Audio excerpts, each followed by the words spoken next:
really wish they didn't do this. Now that's more like it. Alright folks, so what we have is the Radioddity DB80. This is actually a rebanded Anytone that Radioddity is licensed to sell here in North America. It sells as a 10-meter ham radio. Now before we get too far into the conversation, I did want to say that I was contacted by Radioddity and they did offer me this free of charge in exchange for a video review. I agreed to that, and here's the radio. If you're the type of person who is triggered by sponsored content on YouTube, I suggest you go watch some cat videos. So here's the radio. It's typical size for a mobile radio.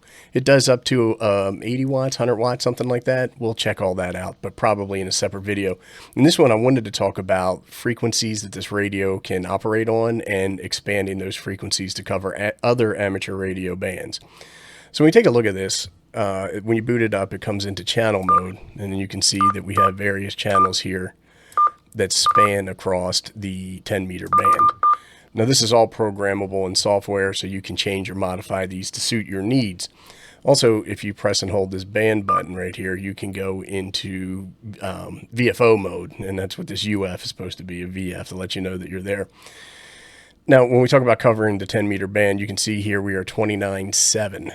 And if I turn up, then it rolls over to 28. And then I can adjust all the way through. I can adjust my increment level by pushing this knob and then changing those values if I want.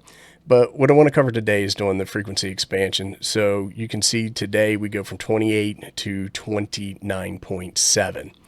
Now what I can do is I can turn this radio off. I press the memory and the band buttons, hold them down, and turn this on.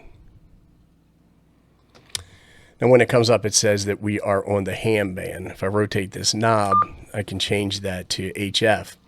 Now what I want to do is I want to come and press the function key and hold that in. And the radio is rebooted. You can see we're still in VFO mode, and now we are at 30.105, which actually extends beyond the usable frequencies in the 10-meter band. If I try to turn up, it rolls over to 24.715. So you can see that we do get some expansion in our frequencies there. Make sure that you always transmit this on amateur radio frequencies. Doing anything else would be against the rules. Now what I want to do is I want to show you how to expand this thing even further. So what we need to do is unplug it from a power source, and we have to crack this baby open. So stay tuned. Okay, to take this thing apart, I was thinking I was going to take these 4 screws out, but they're probably holding this speaker in.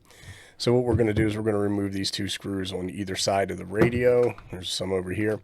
When we do that, we want to be very careful when we take this bottom cover off, because the speaker is likely connected with a very short cable to the other side of the radio, and we don't want to damage that.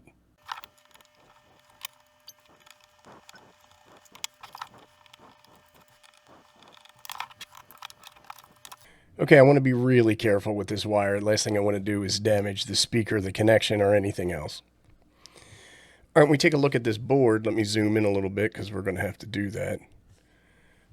You can see right here. Let me grab my pointing device. Okay, what you can see right here is a jumper, and it is on 1, 2, and 3. But that jumper is connected to 1 and 2, and what I want to do is move it to 2 and 3 to complete the frequency expansion. So what I need to do is get a pair of needle nose pliers, pop that out, and move it over.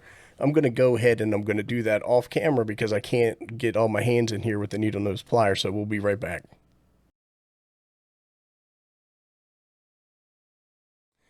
Okay, I'm going to roll some pictures in so you can see, but now this jumper has been moved from 1 to 2 over to 3 to 2.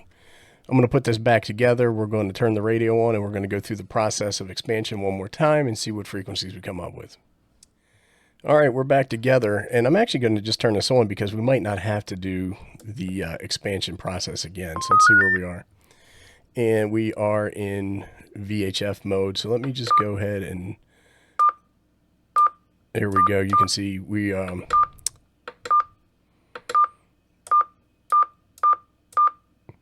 all the way down to 21. Let me just go through and change all this.